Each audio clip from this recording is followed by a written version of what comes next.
We've been talking about her all week long. Viola Davis is finally here. Are you sure it's only a week? It's been longer than that. Oh, we're going to chat with her about her remarkable new memoir. It is an incredible read. We'll talk about that in a minute. But first, let's check out Viola's astonishing career. Oh, my God. Viola Davis is one of the greats. Her powerful voice and raw emotions demand attention on stage and screen. Davis is only the 23rd person in history to earn the coveted Triple Crown of Acting, an Emmy Award for How to Get Away with Murder, 2 Tonys, and an Oscar for her role as Rose in the 2016 film adaptation of Fences. I've been standing with you. But the glamour of Hollywood is a stark difference from where Viola came from. In her new memoir, Finding Me, Viola shares intimate details of growing up poor and poverty-stricken in Rhode Island, how she suffered from a traumatic childhood, including abuse and bullying.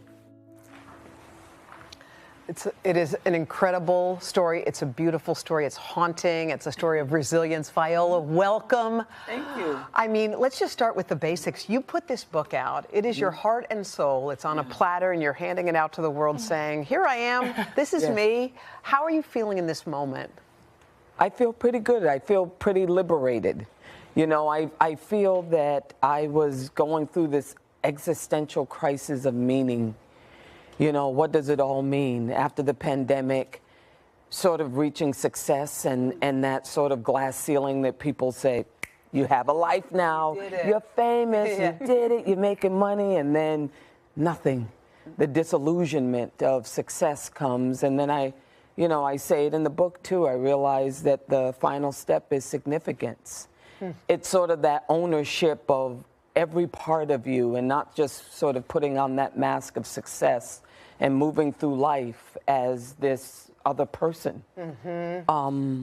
I just wanted people to be introduced to Viola from Central Falls and not Viola, the celebrity that you hug in Target parking lot because, you know, and I appreciate it. I hug everybody, but this is me. I mean, that's what we were talking about this cover, but it's like you also had to go back and find little Viola and be with her. You know, you write about running, that you ran not only literally from bullies who were trying to throw things at you and say horrible things, but did you run from her too? Did you run from that childhood? Well, I did run from her because I believed all those things that they said about me. You know, who tells you who you are? Your parents tell you who you are. Your culture tells you who you are. Your environment tells you who you are. My environment said that I was black, that I was ugly, that I was that N-word. And so I heard it and I believed it. And I had drive. I went to college. I went to Juilliard and realized, like I said in the book, my feet just stopped moving. But I felt like my heart was still running from that past, being liberated from that little girl who I thought was, I don't want to be her. I don't want to be the bedwetter, even though she's a part of me. And not only were you running, as Jenna was pointing out, from those boys, there was not a safe place that was home. Sometimes when you get home, you're like, oh, at least I'm home. But your home, as you describe in this book so eloquently, was a place where there wasn't food for you. You had to literally find it through. Yeah, it was beyond food insecurity. It was just no food. You know, and when people have to realize when there's no food, that's all you're thinking about. So you'll do anything for food. You go in the garbage cans for food. You'll steal for food. You'll make friends for food. You'll go up to strangers on the street and go, do you have any money so I could get food?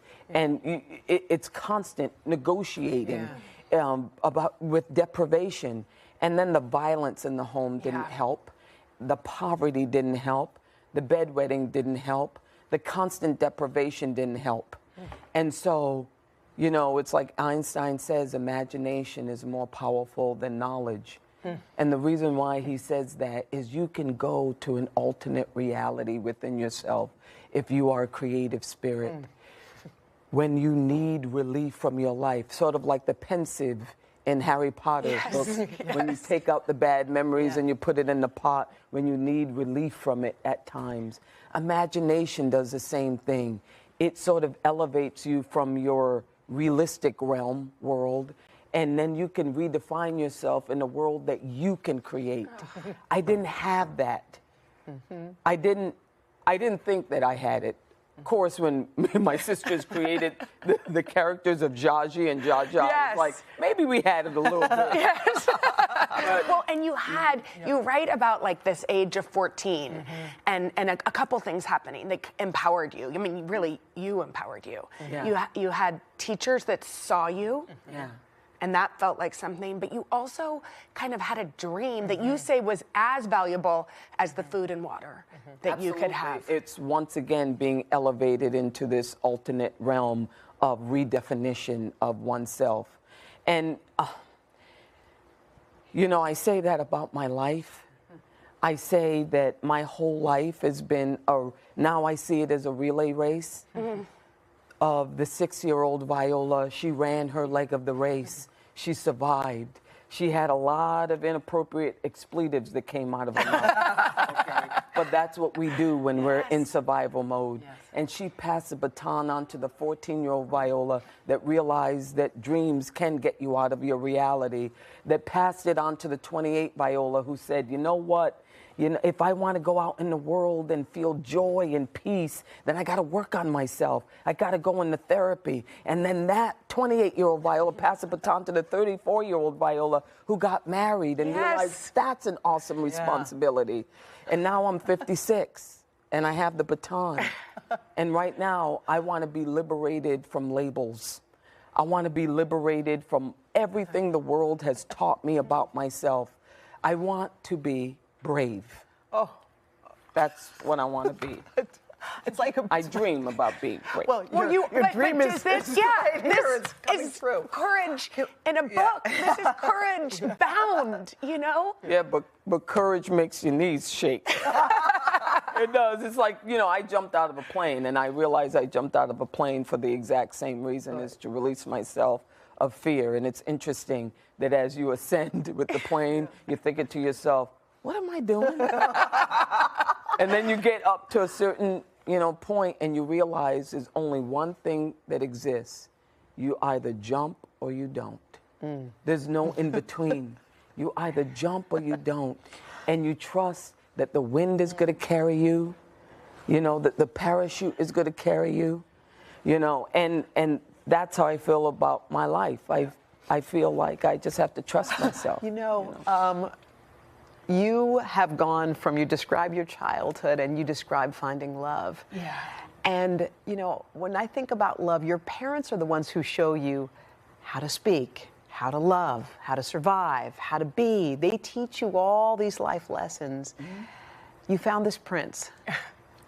You found this prince. How did that come to be, and how did you learn, like, not to seek out what you had seen, not to mirror what you had lived? I went to therapy. I did. I went to therapy.